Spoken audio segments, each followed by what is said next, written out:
اچھی صحبتیں، اچھے لوگوں کی سنگتیں، اچھے لوگوں کے ساتھ اپنی وابستگی، یہ انسان کو دنیا میں بھی نفع دیتی ہے۔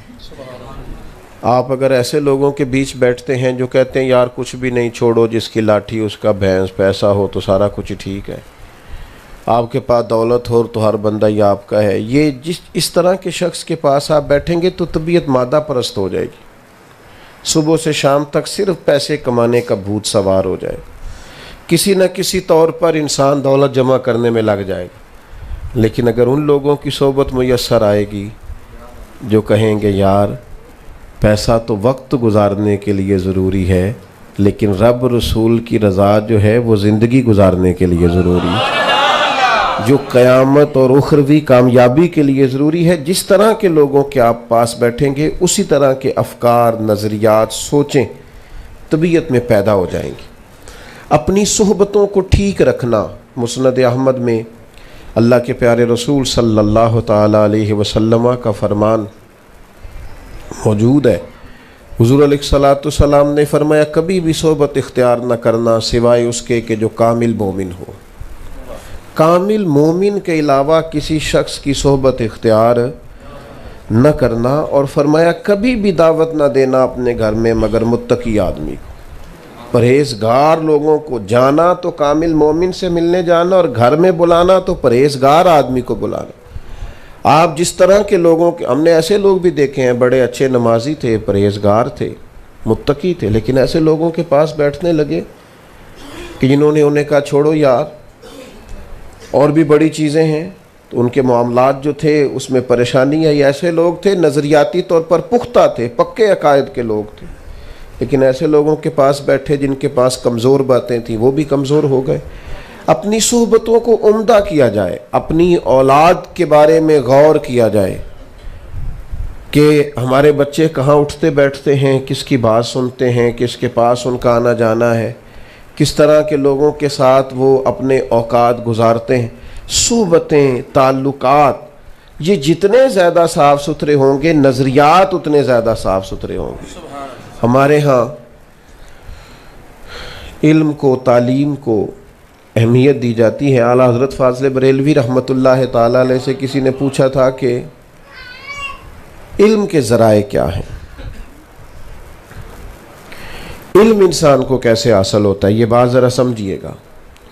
تو فاضل بریلوی رحمۃ اللہ علیہ جو اپنے دور کے سب سے بڑے عالم ہیں اور ابھی تک جن پر تحقیق، ریسرچ اور کام تحقیقی ہو رہا ہے، وہ فرمانے لگے چند چیزیں ہیں جن سے انسان کو علم حاصل ہوتا ہے۔ ایک تو باقاعدہ آپ نے درسیات پڑھا اور مروجہ نصاب آپ نے مکمل کیا، تو ایک ذریعہ تو علم کا یہ ہے۔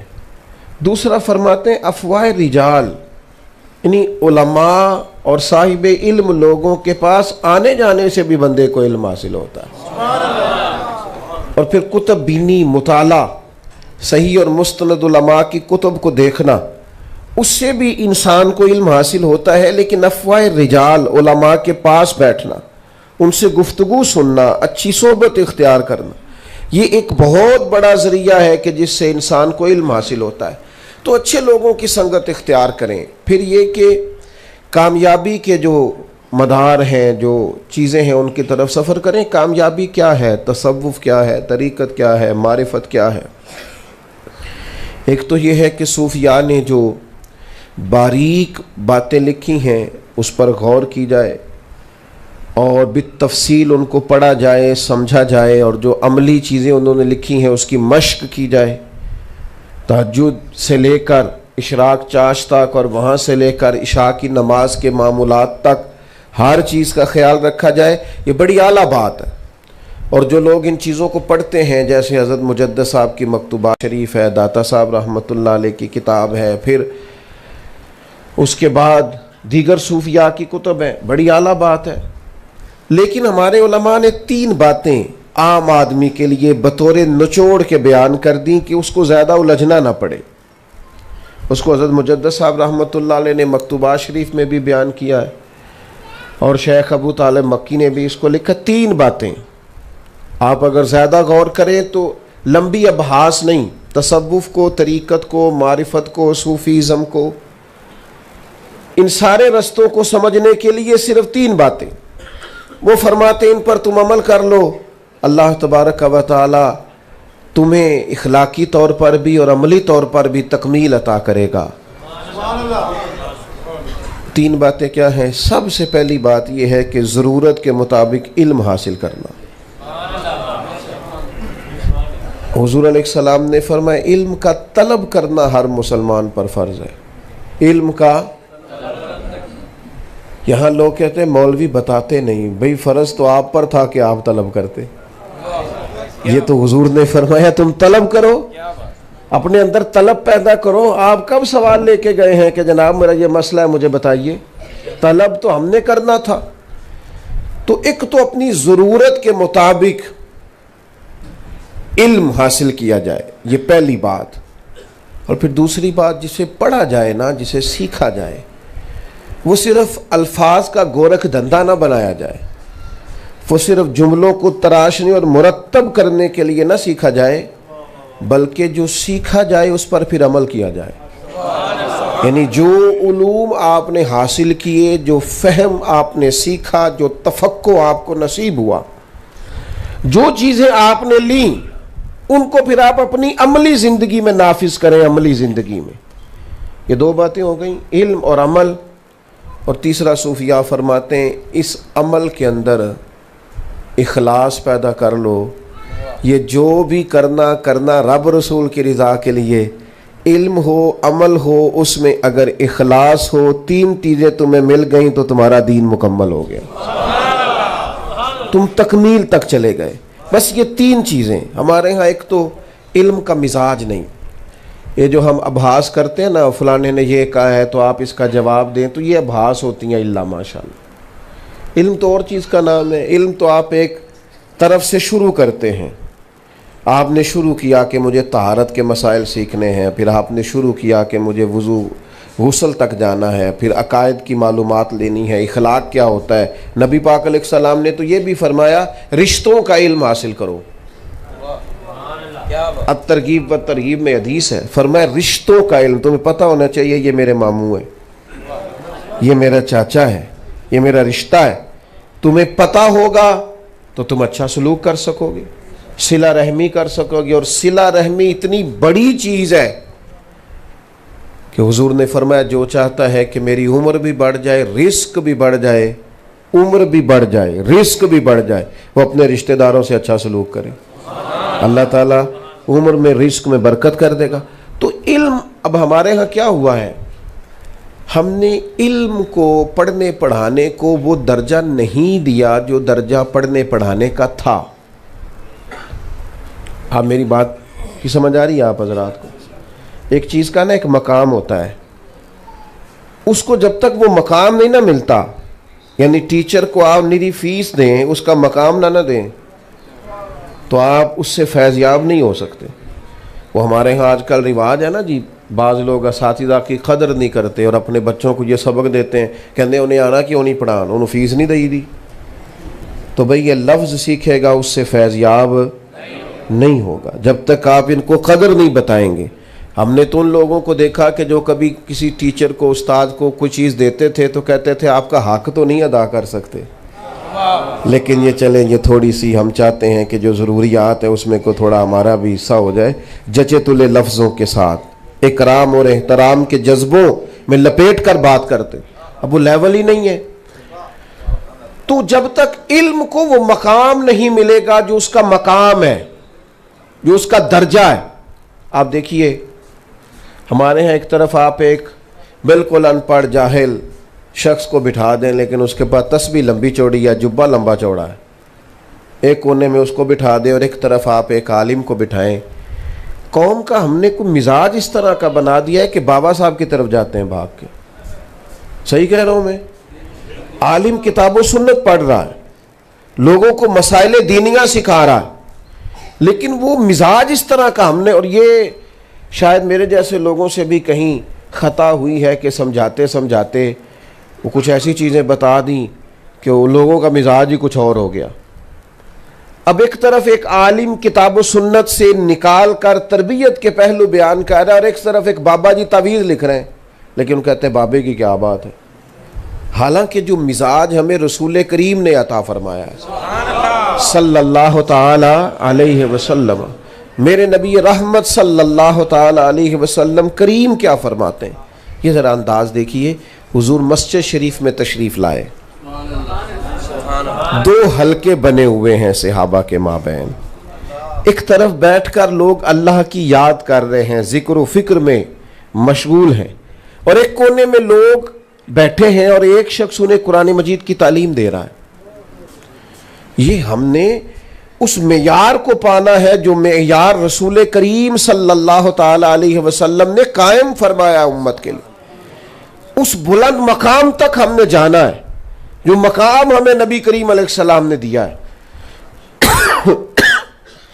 سرکار تشریف لائے، ایک طرف لوگ ذکر الہی میں اذکار میں مشغول ہیں، ایک طرف لوگ تعلیم و تعلم کا سلسلہ جاری ہے۔ اب محبوب ان دونوں کے بیچ کھڑے ہو گئے اور فرمایا دونوں محافل، دونوں مجالس خیر کی ہیں، سبحان اللہ، دونوں اچھا اعلیٰ اور عمدہ کام کر رہے ہیں، لیکن پھر نتیجہ نکالا اللہ کے محبوب نے، رزلٹ دیا، اپنی امت کو سمجھایا۔ کریم فرمانے لگے میں چونکہ خود ایک استاد بن کے آیا ہوں، سبحان اللہ، میں چونکہ معلم بنا کر بھیجا کیا ہوں، یہ لفظ کہتے کہتے خود رسول کریم اس محفل میں بیٹھ گئے جہاں علم پڑھایا جا رہا تھا، جہاں تعلیم۔ نبی پاک علیہ السلام نے اپنے بیٹھنے کے لیے جس جگہ کو اعزاز دیا وہ ہے جہاں پڑھا، ہم سیکھتے نہیں، طبیعت نہیں۔ آپ جناب ویسے گپ شپ کریں تو ساری رات کریں، لیکن اگر استاد سے 4 لائنیں پڑھنی پڑیں تو لوگوں کو نیند آتی ہے۔ چند مسائل اگر لوگوں کو سیکھنے پڑے تو سب سے پہلے تو اپنی طبیعت میں طلب پیدا کریں، جس کا مجھے پتہ نہیں میں اس کا پتہ کروں، جس کی مجھے خبر نہیں میں اس کے بارے میں جانوں، میں تعلیم حاصل کروں، میں دیکھوں کہ اگر اللہ تبارک و تعالیٰ نے کسی منصب پر مجھے یہ دیکھیں رمضان میں کتنے لوگ زکوٰۃ کے مسائل پوچھتے ہیں، حالانکہ یہ رمضان میں پوچھنے والے نہیں تھے، یہ تو بہت پہلے پوچھ لینے چاہیے تھے۔ یہاں باپ پوچھ رہے ہیں جب بالکل فرض ادا کرنے کا، یہ بھی غنیمت ہے اگر رمضان میں پوچھتے ہیں، لیکن یہ قبل از وقت کرنے کا۔ ہمارے ہاں طلاق کی ریشو بہت زیادہ بڑھ گئی ہے اور بڑی تکلیف ہوتی ہے، 3-4 چھوٹے چھوٹے بچے اور شوہر نے یک بارگی 3 طلاقیں دے دی۔ اب ان بچوں کو دیکھ دیکھ کر طبیعت پریشان ہوتی ہے کہ یار یہ کیسے بیچارے ماں باپ کے ہوتے ہوئے لاوارثوں جیسی زندگی گزاریں گے، کیسے وقت گزاریں گے۔ لیکن میری ذاتی رائے یہ ہے چھوٹی سی کہ اگر بچے اور بچی کو شادی سے پہلے نکاح اور طلاق کے مسائل بتائے جائیں نا، سبحان اللہ، اگر انہیں پہلے بٹھایا جائے، انہیں سمجھایا جائے کہ بھئی آپ اس طرح طلاق دیں گے تو حالات اور ہوں گے، انہیں مسئلے کا پتہ ہو، تو جتنی یہ تیزی ہو گئی یا اتنی تیزی کبھی بھی نہ ہو۔ لوگ سمجھیں جس چیز کا بندے کو پتہ ہوتا ہے نا، یعنی مجھے پتہ چل جائے کہ اس میں کرنٹ ہے تو پھر تو نہیں نا ہاتھ لگاؤں گا میں، پتہ چل جائے کہ یہ کام کرنے سے میرے لیے نقصان ہوگا، لیکن اس کا علم ہونا ضروری۔ ہم نے یہ کیا ہے کہ ہم نے 1.5-2 مہینے پہلے فرنیچر کا آرڈر دیا تھا ہم نے بچی کے لیے، اور میں تو ایک دوست کی ایک دفعہ بات سن کے حیران ہوا، کہنے لگے میں تو غلط تاریخ بتا کے آیا ہوں ٹیلر کو جس سے میں نے بچے کی شیروانی بنانی تھی،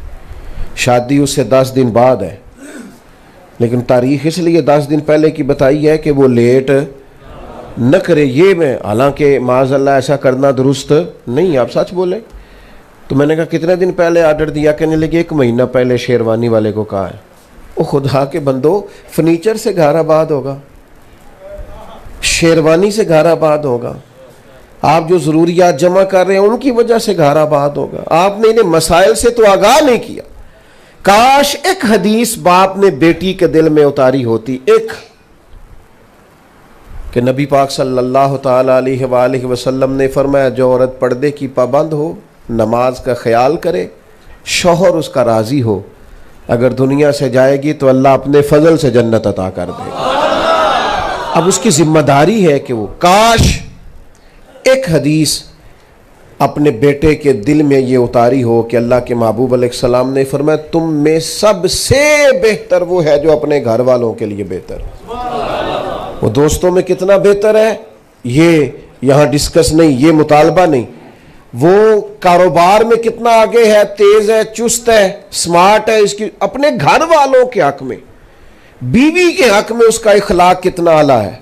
حضور علیہ الصلوۃ والسلام فرمانے لگے تم میں سب سے بہتر وہ ہے جو اپنے گھر والوں کے لیے بہتر ہے، اور فرمایا میں تم سب سے بڑھ کر اپنے گھر والوں کے لیے بہتر ہوں۔ تو سب سے پہلی چیز تو یہ ہے کہ علم کا مزاج پیدا کریں، طلب علم کریں، آپ چیزوں کو سیکھیں۔ دوسری بات یہ کہ پھر جو سیکھیں نا وہ بحث کے لیے نہیں سیکھیں۔ ایک طالب علم نے مجھ سے ایک دن کہا کہ میں مطالعہ کرنا چاہتا ہوں، تو مجھے کوئی آپ، ان کا خیال تھا شاید میں انہیں بہتر طریقے سے گائیڈ کر دوں گا، کہنے لگے کوئی مجھے آپ بتائیں کہ میں کیسے پڑھوں۔ تو میں نے کہا کہ آپ اگر تو مطالعہ کرنا چاہتے ہیں صرف جمعے میں سنانے کے لیے تو پھر تو مشکل ہے، آپ کتاب پڑھیں اپنی تربیت کے لیے، آپ مطالعہ کریں اپنے علم میں اضافے کے لیے۔ اور وہ اقبال نے کہا تھا تجھے کتاب سے حاصل نہیں فراغ کہ تو کتاب خواں ہے مگر صاحب کتاب نہیں۔ تو کتاب جب تیرے ساتھ ہی گفتگو نہیں کر رہی تو پھر تو سیکھ کے آگے کیا پڑھائے گا؟ اس کے ساتھ پہلے وابستگی پیدا کریں، اور پھر یہ کہ جو سیکھا ہے اس پر عمل کریں۔ آپ کی زندگی اگر عمل والی ہو جائے گی نا، عمل والی یعنی جو آپ نے سیکھا ہے اس پر اگر آپ عمل کرتے ہیں تو پھر آپ کو بھی محسوس ہوگا کہ آپ دو کشتیوں کے مسافر نہیں، آپ محسوس کریں گے کہ میری ایک لائن ہے، ایک راستہ ہے، میں اس پر سیدھا جا رہا ہوں۔ آج کل بہت سارے لوگ کہتے ہیں لمبی تقریر سننی ہے، میں نے بڑی تقریریں سنی ہیں، میں نے 50 سال سنی ہیں۔ میں ایک سوال چھوڑنے لگا ہوں آپ کے ذہنوں میں۔ نبی پاک علیہ الصلوۃ والسلام نے فرمایا کہ ایک عورت گزر رہی تھی، اگرچہ بڑی گناہگار تھی، اس کے نامہ اعمال میں بڑے سیاہ ترین گناہ تھے، لیکن ایک پیاسے کتے کو اس نے پانی پلایا، کنویں سے نکال کر کے اللہ نے اس کی بخشش کر دی۔ میں آپ کو زیادہ تکلیف نہیں دوں گا، جلدی سے بتائیے گا یہ حدیث آپ سب نے سنی ہوئی ہے؟ جو نہیں بول رہے ان کا کیا خیال ہے؟ سنی ہوئی ہے، سنی ہوئی ہے۔ یعنی جتنے لوگ یہاں بیٹھے ہیں ابھی تک کسی نے انکار نہیں کیا کہ میں نے پہلے نہیں سنی۔ میرے عزیز، میرا سوال یہ ہے، آپ کے ذہنوں میں یہ سوال چھوڑ رہا ہوں کہ یہ سنی تو ہم سب نے ہے کہ کتے کو پانی پلایا تو بہت گناہگار عورت کی بخشش ہو گئی، لیکن یہاں روڈ پہ کتا اگر ٹکرا جائے کسی گاڑی سے تو میں نے نہیں دیکھا کہ 2 لوگ نیچے اتر آئے ہوں کبھی کہ ہم نے حضور کی حدیث سنی ہوئی ہے کہ اس سے نیکی کرنے سے اللہ معاف کر دیتا ہے۔ اترنا چاہیے تھا نا قوم کو، نیچے اٹھانا چاہیے تھا نا۔ یہاں تو کتا سڑک پہ مر گیا، پھر وہ مر ہی گیا، لیکن اس کا گوشت بھی گاڑی کے ٹائروں سے لگ لگ کے سڑک سے ہٹتا ہے، لکڑی کے ساتھ بھی کوئی اسے پیچھے ہٹانے کو تیار نہیں ہوتا۔ تو بتاؤ کتاب و سنت کس لیے سنتے ہیں؟ کانوں کے مزے کے لیے؟ 3-4 گھنٹے کی تقریر کس لیے سنتے ہیں؟ کچھ لذت حاصل ہو جائے؟ جب سب کو حدیث آتی ہے، سب نے سنی ہے، سب کو پتہ ہے۔ حضرت ابو ذر غفاری رضی اللہ تعالیٰ عنہ مسلمان ہونے کے لیے، کلمہ پڑھنے کے لیے حضور کی عالی مرتبت بارگاہ میں آئے۔ اللہ کے حبیب علیہ الصلوۃ والسلام نے مختلف نصیحتیں فرمائیں، تو ایک محبوب نے بات یہ فرمایا اللہ کے رستے میں کسی ملامت کرنے والے کی پرواہ نہ کرنا۔ وَلَا يَخَافُونَ لَوْمَةَ لَائِمٍ ذَلِكَ فَضْلُ اللَّهِ يُؤْتِيهِ مَن يَشَاءُ۔ اللہ کے بندوں کی شان یہ ہوتی ہے کہ جب وہ رب کے رستے میں جہاد کرتے ہیں تو کوئی اگر انہیں ملامت کرے تو پرواہ نہیں کرتے۔ لوگوں کی گڈ بک میں آنا ان کا مقصود نہیں ہوتا، وہ تو ساری زندگی ٹکرا کے گزار دیتے ہیں، ان کا مزاج اور ماحول ہوتا ہے۔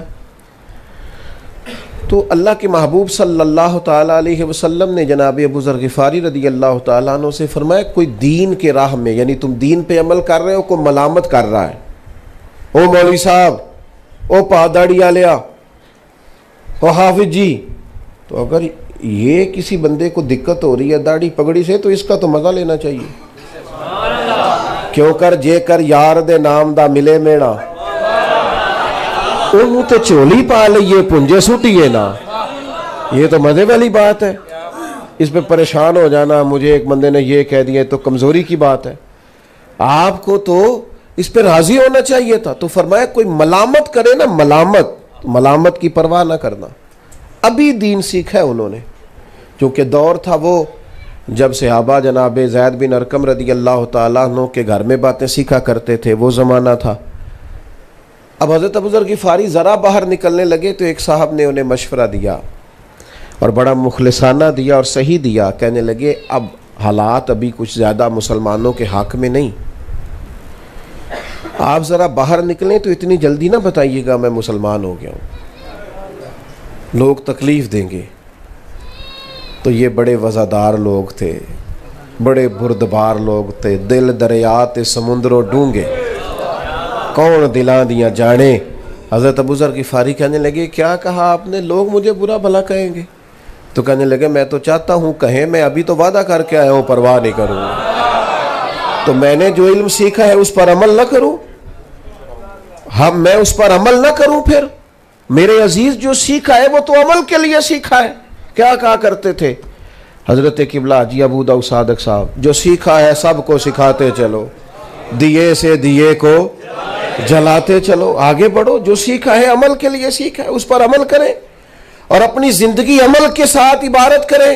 میں آپ سے عرض کروں آج سب سے بڑا مسئلہ عمل کا ہے. لوگ بڑے لوگوں کے قریب جاتے ہیں پر وہ لوٹ آتے ہیں، اس لیے کہ جو ان کو کہتے ہوئے انہوں نے سنا تھا وہ کرتے ہوئے نہیں دیکھا. حضرت بایزید بسطامی رحمۃ اللہ تعالیٰ علیہ سے کسی شخص نے کہا تھا نہ، امام جعفر صادق سے، سیدنا امام جعفر صادق رضی اللہ تعالیٰ عنہ سے کسی نے کہا، امام ابو نعیم نے اس کو لکھا ہے، کہا میں دین کی تبلیغ کرنا چاہتا ہوں، کوئی طریقہ بتائیں، مجھے آپ کچھ حکمت کے موتی دیں، ان کی روشنی میں مرتب کروں کہ خدمت دین کیسے کر سکتا ہوں. تو حضرت امام جعفر صادق رضی اللہ تعالیٰ عنہ فرمانے لگے دین کی تبلیغ کا بہترین طریقہ یہ ہے کہ دین پر عمل کرنا شروع کر دے. یہ بہترین طریقہ ہے.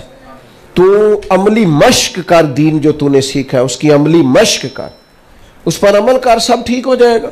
میں بارہا کہتا ہوں دوستوں سے کہ آپ بہت زیادہ تعریف کریں اپنے پیر صاحب کی، اور بہت زیادہ تعریف کریں اپنے استاد صاحب کی، اور بہت زیادہ آپ ذکر کریں اپنے آستانے اور خانقاہ کا، لیکن اگر آپ گھر میں اپنی بیوی کے ساتھ سخت بولیں گے، اپنے دوستوں کے بیچ آپ سخت باتیں کریں گے، لین دین میں آپ کمزور ہو جائیں گے، تو لوگ آپ سے صاف کہیں گے یہ سکھاتے ہیں تجھے تیرے پیر صاحب، یہ تجھے درس ملتا ہے تیرے استادوں سے.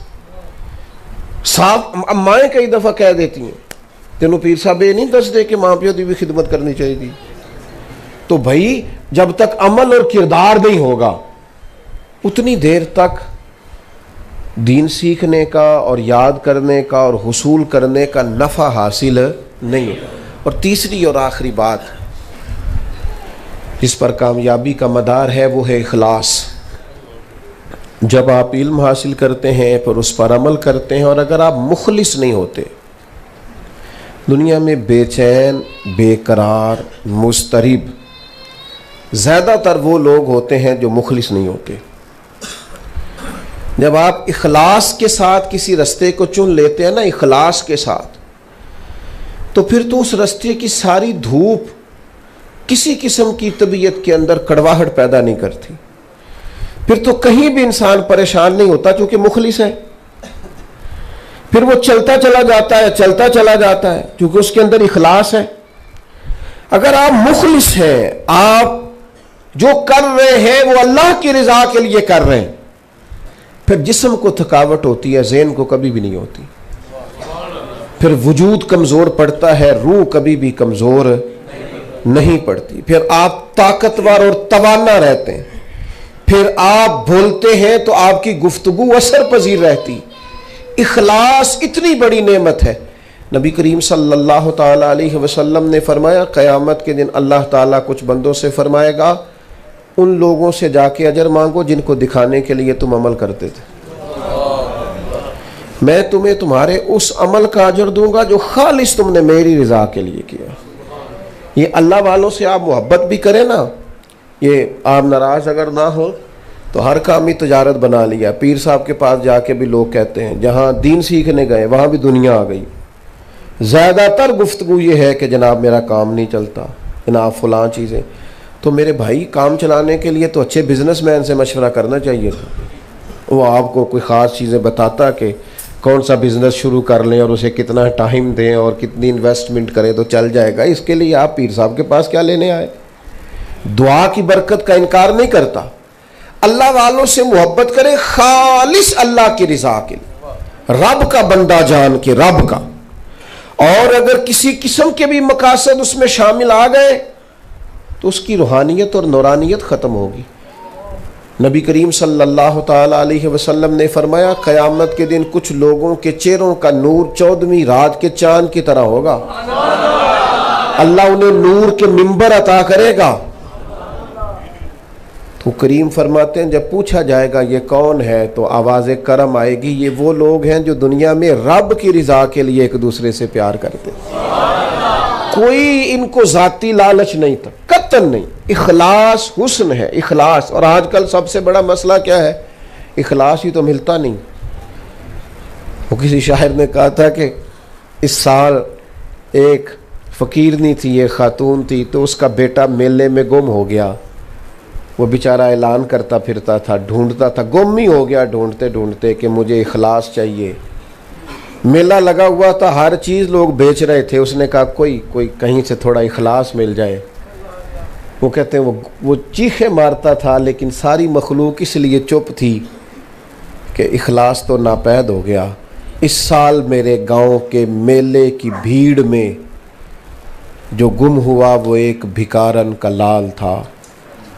اس فقیر کو تلاش تھی متاع خلوص کی اور مخلوق چپ رہی کہ یہ مشکل سوال تھا.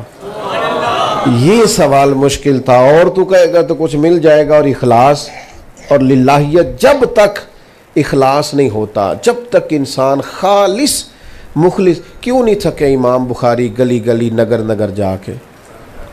آج ہم کہتے ہیں امام بخاری امام بخاری. امام بخاری رحمۃ اللہ علیہ کے ساتھ تو لوگوں کا رویہ اتنا ناروا تھا کہ آپ نے دعا کی تھی کہ اللہ تیری زمین بڑی وسیع ہے پر میرے لیے تنگ کر دی گئی ہے، کرم فرما، اگر میرا موجود رہنا بہتر ہے ورنہ تو مجھے اپنی بارگاہ میں بلا، جو میرے لیے بہتر ہے فیصلہ کر. تو میرے عزیز یاد رکھیے گا اخلاص بہت بڑی سعادت ہے. حضرت قبلہ صاحب زادہ پیر محمد داؤد رضوی صاحب تشریف لے آئیں،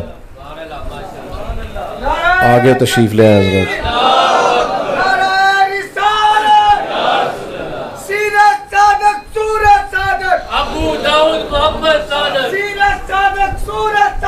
ابو داؤد محمد صادق تاجدار ختم نبوت زندہ باد، زندہ باد، تاجدار ختم نبوت زندہ باد، زندہ باد. بس میری بھی گفتگو مکمل ہو گئی، بات ختم کرنے لگا ہوں. تشریف رکھیں جلدی سے جی، جلدی سے بیٹھ جائیں. اللہ آپ کو جزائے خیر. جلدی سے آپ تشریف.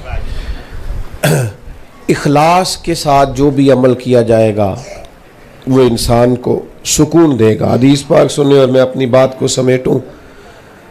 ایک غزوہ تھا، جنگ تھی. نبی کریم علیہ السلام کے ساتھ صحابہ کرام علیہم رضوان کی ایک بڑی تعداد عازم سفر تھی.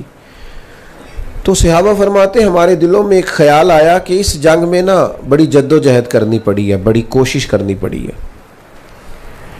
لگتا ہے اللہ کی بارگاہ سے بڑا اجر دیا جائے گا، نوازا جائے گا. اور پھر ایک خیال اور چٹکیاں بھرتا تھا دل میں کہ ہمارے بعض دوست ایسے ہیں جو آ نہیں سکے کسی وجہ سے، وہ تو محروم رہ گئے. یہ دونوں باتیں بار بار، ایک تو اجر بڑا ملے گا اس جنگ میں اور ایک یہ کہ کچھ لوگ پیچھے رہ گئے.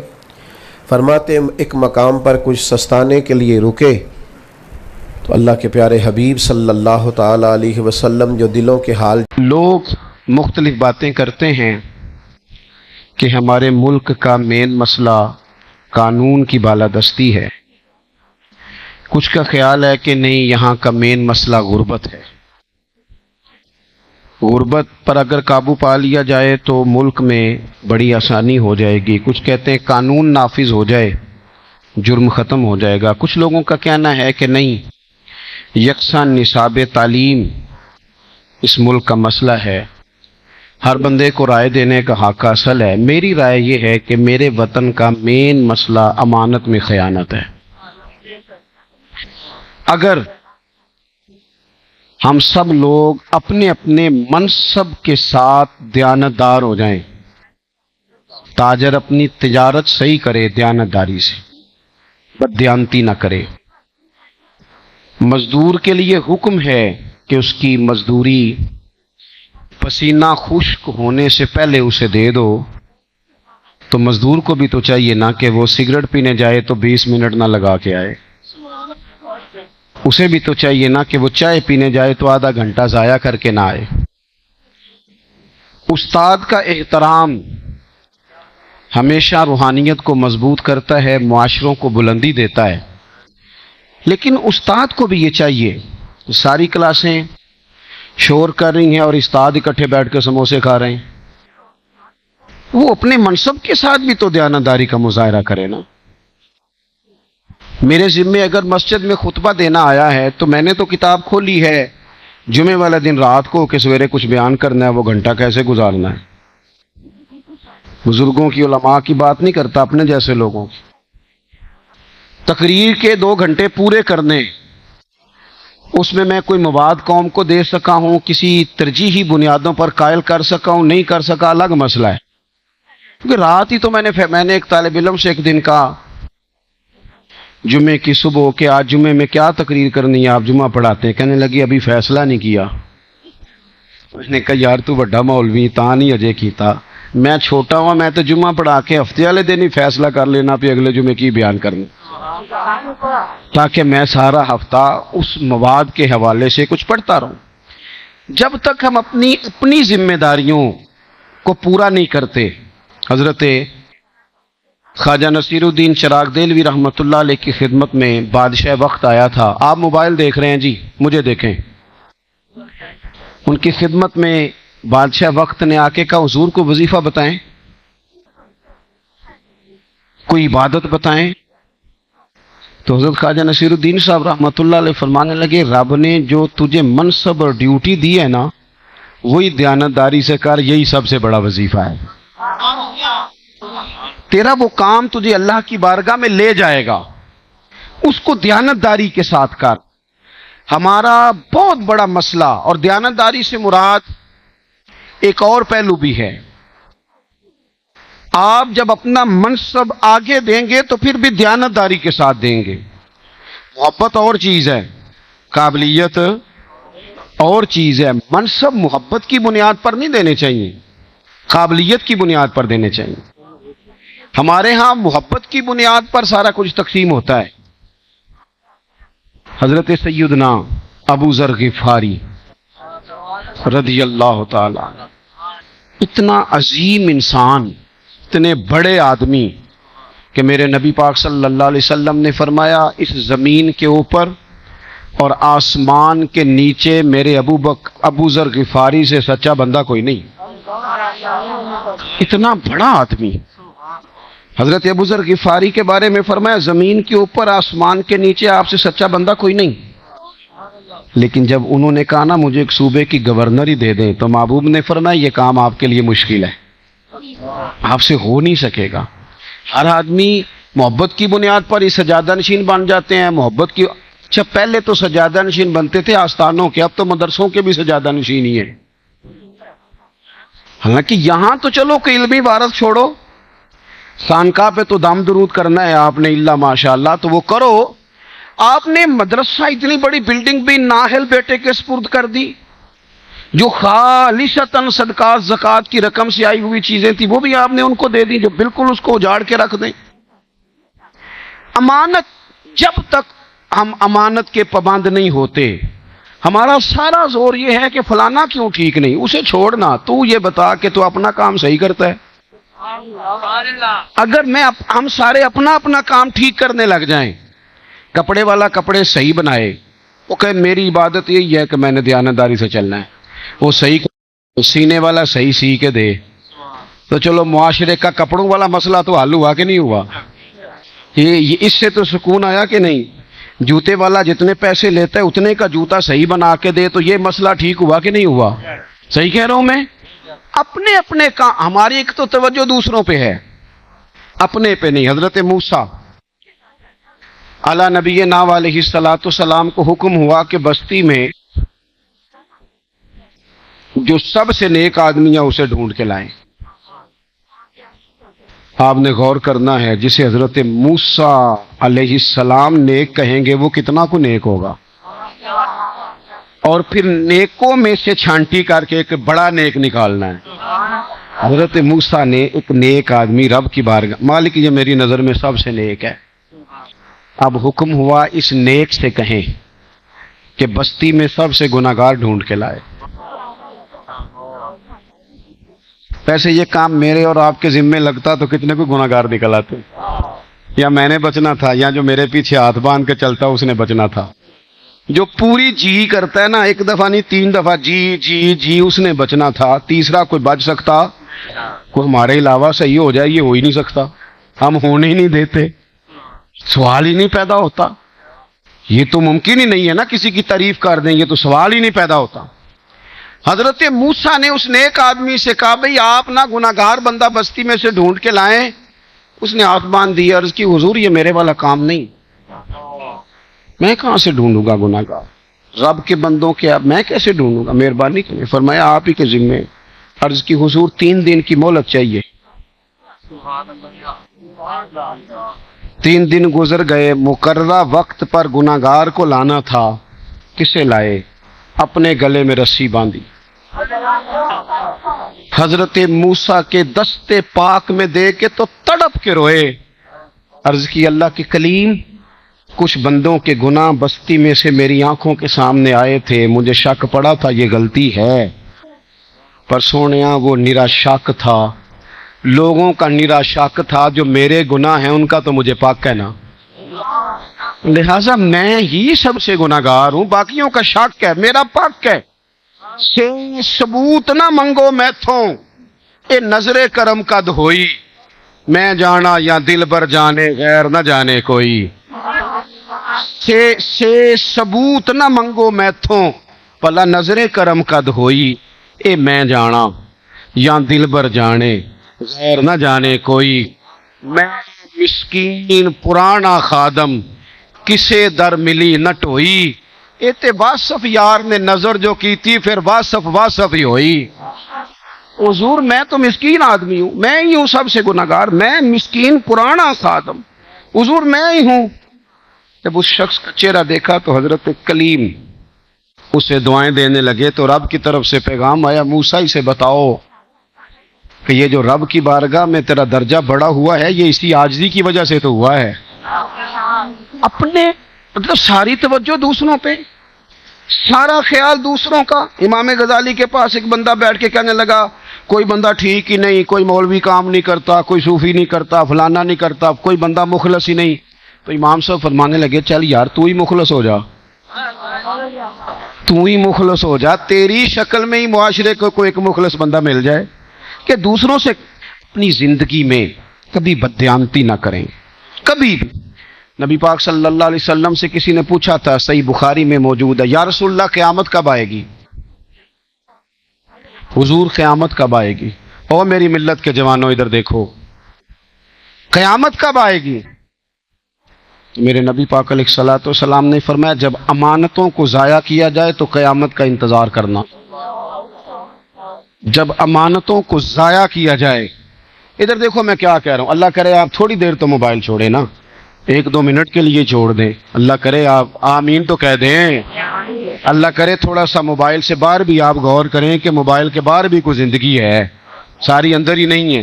مجھ سے ایک صاحب نے پوچھا تہاڈا سٹیٹس کتے لگتا ہے؟ مسجد میں کھڑا ہوں، اللہ کے گھر میں باوضو ہوں، قسم اٹھا کے بتاتا مجھے لگانا ہی نہیں آتا ہی نہیں، اور بھی غم ہے زمانے میں محبت کے سوا۔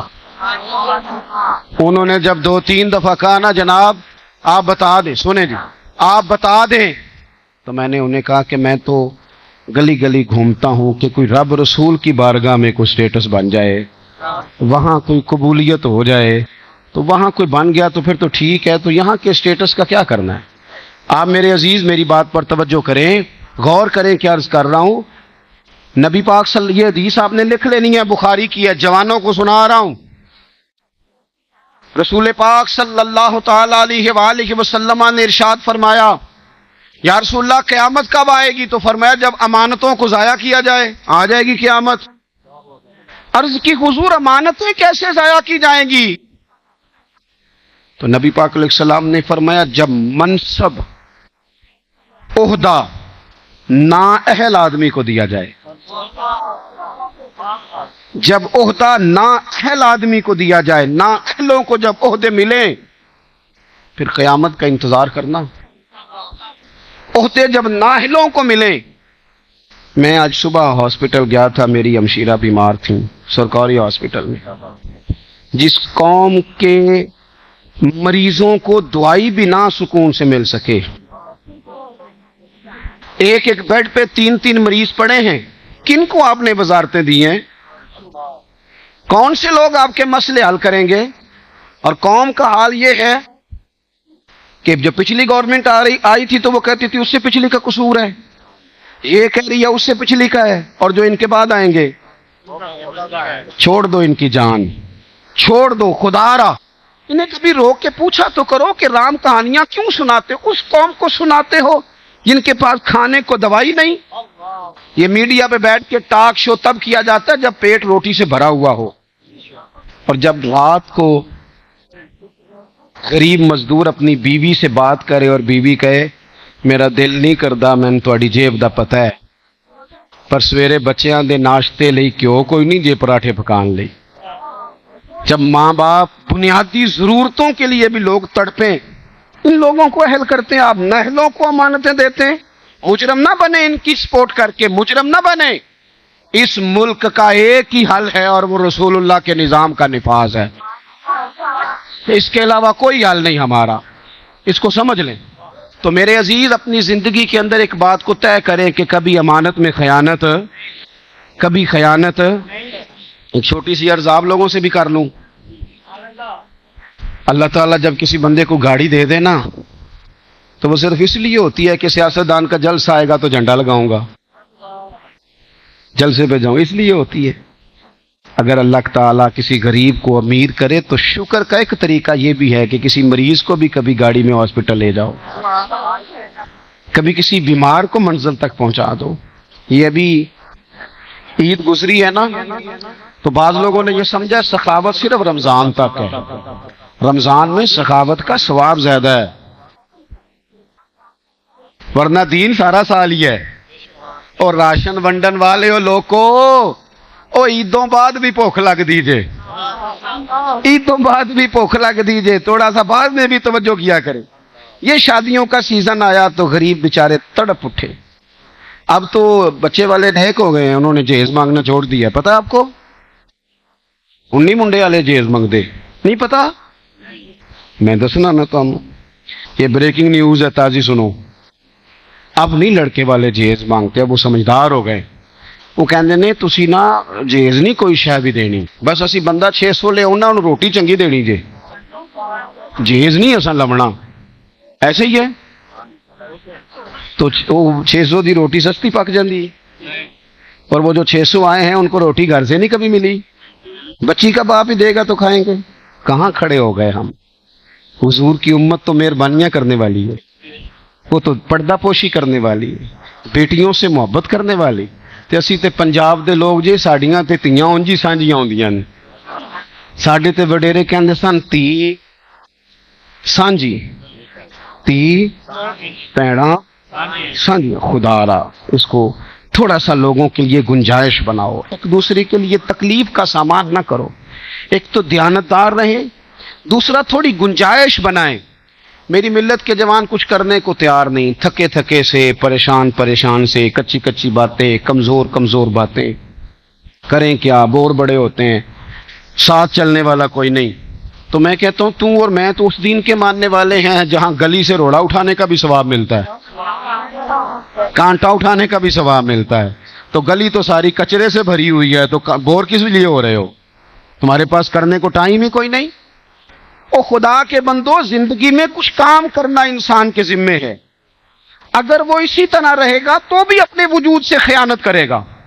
اگر اللہ نے کسی کو صلاحیت دی ہے، کچھ کر سکتا ہے، وہ نہیں کر رہا تو یہ بھی تو خیانت ہے۔ یہ جو ہمارے پاس سارا کچھ دیا ہوا ہے نا، اللہ کا ہے، ہمارا ذاتی یہ ہمارا ذاتی، اگر ہم ان ساری چیزوں کے مالک ہوتے تو پھر قیامت میں ہمیں حساب نہ دینا پڑتا. ہم مالک نہیں ہیں، ہمارے پاس تو امانت ہے، یہ سارا کچھ سب کچھ امانت ہے. ثم لتسألن یومئذ عن النعیم، تم سے تو ہر نعمت کے بارے میں پوچھا جائے گا. اور میرے نبی پاک صلی اللہ تعالی علیہ وآلہ وسلم نے ارشاد فرمایا، ادھر سنو، حضور نے فرمایا رب یہ بھی پوچھے گا مال کمایا کہاں سے. یہ بخاری مسلم ہے. چونکہ تمہیں اللہ نے فضل سے دیا ہے، تم مالک نہیں ہو. یہ بھی پوچھے گا کمایا کہاں سے، اور یہ بھی پوچھے گا لگایا کہاں تھا.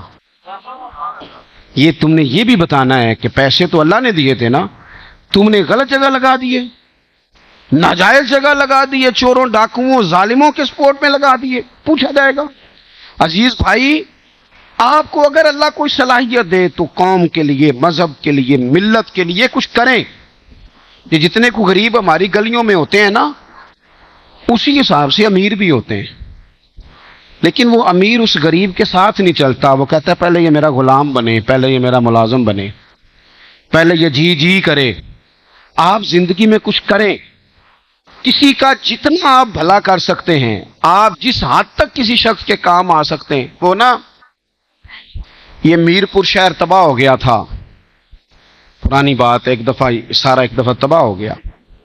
تو جس آفیسر کی ڈیوٹی تھی نا کھنڈرات پہ لگی ہوئی، وہ کہتا ہے میری ڈیوٹی لگ گئی. تو وہ لوگ کھنڈرات سے چیزیں نکال کے لاتے تھے.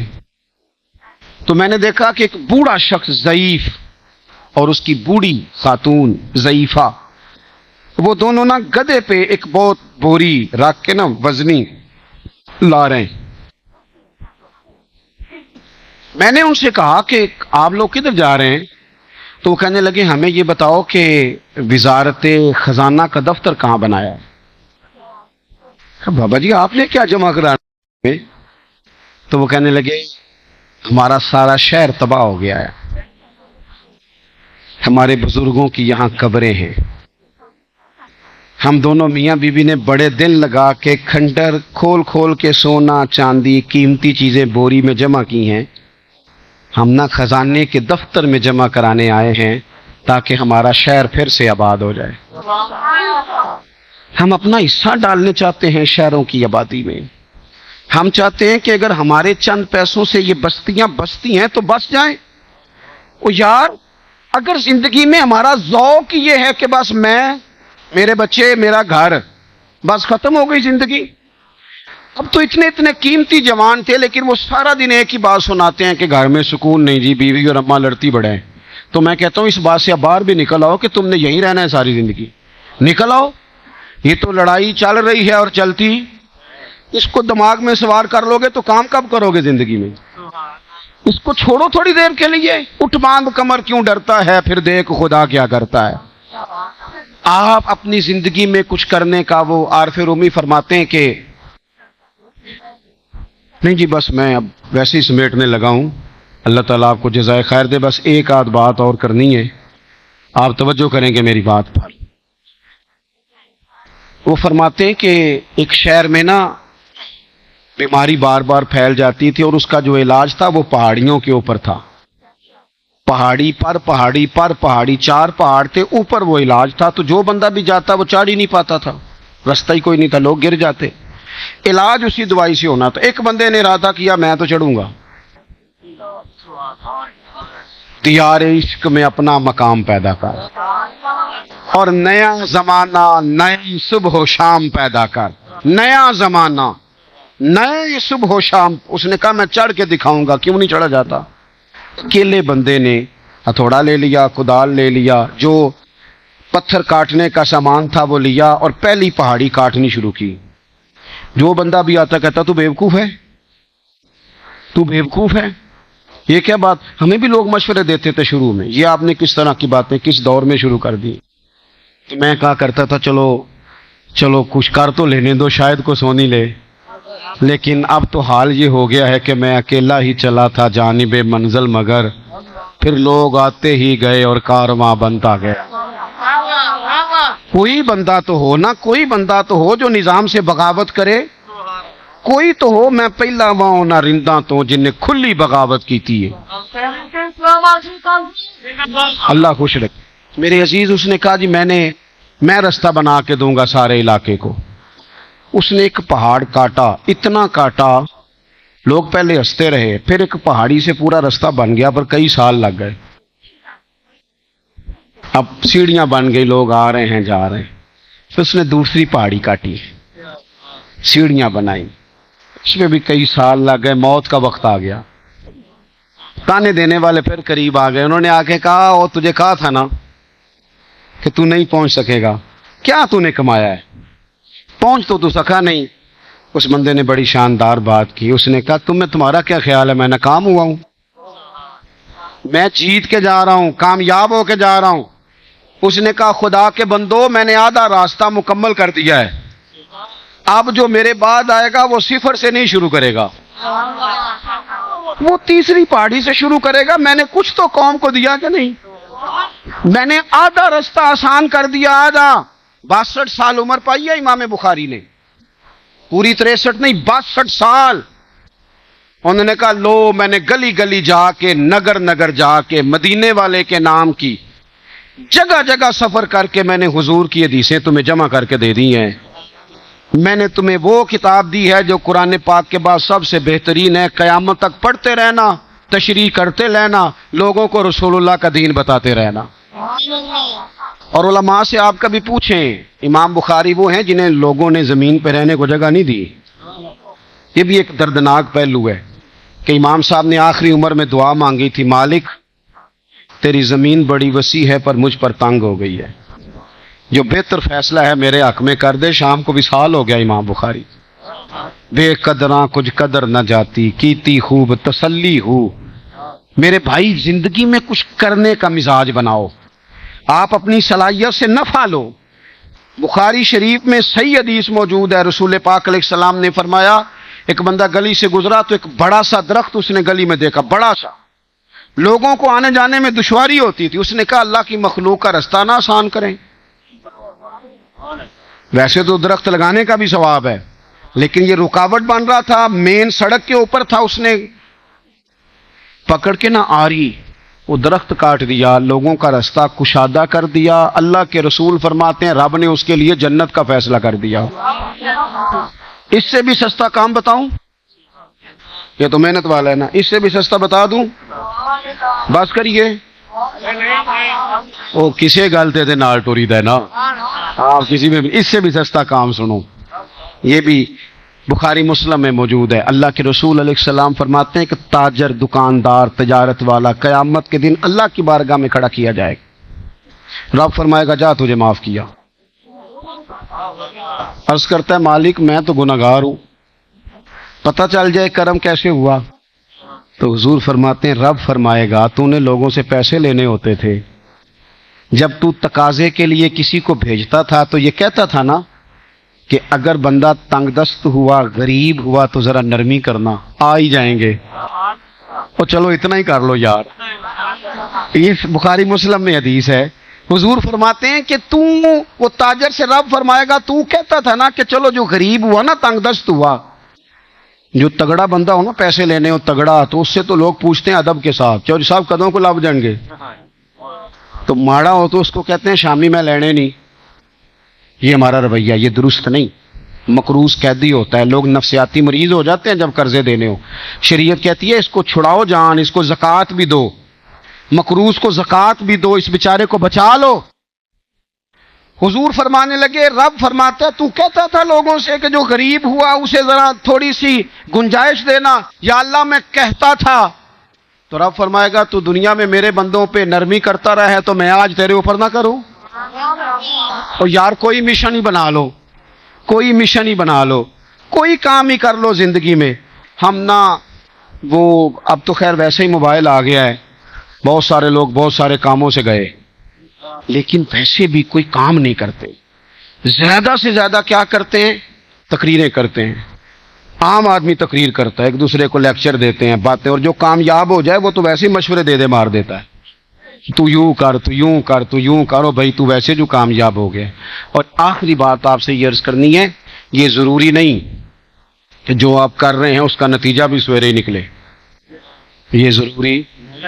تھکا نہ کریں، اکتایا نہ کریں، ڈیوٹی کریں ڈیوٹی. مؤذن کے ذمہ اذان پڑھنا لگایا گیا ہے، بندوق لے کے لوگوں کو گھروں سے نکال کے لانا نہیں لایا گیا. وہ توجہ سے اذان پڑھے، وقت پہ پڑھے، ادھر ادھر نہ جائے. لیکن وہ یہ نہ کہے کہ تم کیوں نہیں آئے نماز پڑھنے جب میں نے اذان پڑھی تھی. ڈیوٹی صحیح کریں. اللہ کے سارے پیغمبر دنیا سے کامیاب گئے، سارے نبی کامیاب گئے، لیکن کسی پیغمبر کا کلمہ 4 لوگوں نے پڑھا، کسی کا 6 نے پڑھا. وہ کامیاب گئے کیوں بھلا؟ کہ جو بات انہیں بتانا بھیجا گیا تھا وہ بات انہوں نے کھول کے بیان کی. ہر جگہ انہوں نے کہا کہ وما علینا الا البلاغ المبین، ہمارے ذمہ کھول کے بیان کرنا. انہوں نے کھول کے بیان کیا. اپنی ڈیوٹی کریں، کوئی کام لے لیں. ایک بی بی نا مسجد نبوی میں صرف جھاڑو دیتی تھی. ابھی بڑا کام جو کسی نے ملے تھے. بابا فرید صاحب سے کوئی پوچھتا تھا نا میں بے سکون رہتا ہوں، تو فرمایا کرتے تھے مسیتی جھاڑو دیا کر سکون ہو جائے گا. مسجد کی سیاست میں سارے دلچسپی لیتے ہیں، جھاڑو میں کوئی بھی نہیں لیتا اللہ ماشاء اللہ. ایک بی بی صحیح بخاری میں آتا ہے مسجد میں جھاڑو دیتی تھی. صحابہ نے اس کا انتقال ہو گیا تو حضور کو بظاہر خبر کیے بغیر، ویسے تو حضور خبریں رکھتے ہیں نا، خبر دیے بغیر جنازہ پڑھ دیا تو حضور دوبارہ قبر پہ آئے. چلو کوئی کام تو کرتی تھی نا، کوئی ڈیوٹی تو کرتی تھی نا، کوئی اس نے کیا تو صحیح نا زندگی میں. حضور قبر پہ آئے. ویسے دوسرا جنازہ جائز نہیں، لیکن اگر وارثوں نے نہ پڑھا ہو پھر جائز ہوتا ہے. اور حضور تو خود وارث ہے نا ساری امت کے. تو حضور نے قبر پہ کھڑے ہو کے فرمایا بناؤ صفے، میں دوبارہ جنازہ پڑھاؤں گا. کچھ کر نہ لیں آج سے، کچھ ارادہ نہ کریں کچھ کرنے کا، کوئی ڈیوٹی نہ کریں زندگی میں. اب شکوے چھوڑ نہ دیں. شکوائے ظلمت شب سے تو کہیں بہتر تھا اپنے حصے کی کوئی شمع جلاتے جاتے. کچھ کریں، کچھ آگے بڑھیں. اقبال کے پتر نے خط لے کے کہا تھا ابا جی میں کسی سے قرضہ نہ لے لوں. تو اقبال کہنے لگے قرضے لینے ہیں تو نے سہارے لے کے آگے بڑھنا ہے. تجھے کوئی کام شروع کرا کے دے تو نے کرنا ہے. پہلے تیرے اوپر انویسٹ کریں گے تو کچھ کرے گا. کہنے لگے دیار عشق میں اپنا مقام پیدا کر، نیا زمانہ نئے صبح و شام پیدا کر. خدا اگر دل فطرت شناس کرے عطا تجھ کو، سکوت لالا و گل سے کلام پیدا کر. اور میرا طریق امیری نہیں فقیری ہے، میرا طریق امیری نہیں فقیری ہے، میرا طریق امیری نہیں فقیری ہے. او خود ہی نہ بیچ غریبی میں نام پیدا کر، خود ہی نہ بیچ غریبی میں نام پیدا کر، غریبی میں نام پیدا کر، غریبی میں نام پیدا کر. کچھ کرنا ہے، بس دیکھنا نہیں کوئی کر رہا ہے کہ نہیں کر رہا، کچھ کرنا ہے. ایک ایک شمع جلائیں گے تو انشاءاللہ اجالا ہی اجالا ہو جائے گا، روشنی ہی روشنی ہو جائے گی. کسی ایک غریب بچے کا خرچ اٹھائیں گے تعلیم کا، کسی ایک مریض کی بیماری کا خرچ اٹھا لیں گے، یار میں ہوں نا تیرے ساتھ. کسی کی بیٹی کی شادی ہو تو اس طرح جس طرح امام زین العابدین جاتے ہیں، سیدہ پاک کے پوتے چہرے پہ کپڑا ڈال دے کے آتے. او تو اتنا سخی کون ہے؟ زین العابدین کہتے نام نہ پوچھو، یہ دیکھو میں آیا ہوں نا ڈیوٹی کرنے، نانا کی امت کی نوکری کرنے، نام نہ پوچھو. اور کچھ نہ ہو سکے پاؤ نہ میرے ابو بکر صدیق سے پوچھو نا. اتنی مجبوریاں، اتنی مصروفیتیں، جنگیں، ختم نبوت کے ڈاکوؤں سے لڑائی، منکرین زکوٰۃ سے لڑائی. ابو بکر اتنی ڈیوٹیاں کر کے تھکتا نہیں، کرنے لگے نہیں. رات کو مدینے میں ایک نابینا بیوہ بے اولاد بی بی رہتی ہے، میں تو اس کے برتن بھی دھو کے آتا ہوں، اس کے گھر میں جھاڑو بھی دے کے آتا ہوں. مدینے والے نے ڈیوٹی جو لگا دی ہے تو یہ کرنی ہے، تو کچھ کرے نا. اب زندگی میں ساری زندگی بیٹھے رہنا ہے. تو آج کی اس نشست سے، اس اصلاح معاشرہ کانفرنس سے 2 سبق نہیں چھوڑنے. ایک تو خیانت نہیں کرنی، کبھی نہیں کرنی. سچ بندے کو بااعتماد کر دیتا ہے، جھوٹ بندے کا اعتماد ضائع کرتا ہے. اور دوسری گزارش آپ سے یہ ہے کہ زندگی میں اب کچھ کرنا ہے، اب بیٹھنا نہیں. جو گھوڑا دوڑتا ہے اس کے پیروں کو کبھی کبھی جھاڑیاں بھی لگ جاتی ہیں، لیکن دوڑتا رہے تو اتر بھی جاتی ہیں. چلیں گے تو تھوڑے بہت نشانے پہ ملیں گے. کوئی نہیں، چلتے رہیں گے تو تانے واپس بھی ہو جائیں گے، لیکن سفر کو چھوڑنا، اللہ تعالیٰ مجھے اور آپ کو توفیق عمل عطا فرمائے۔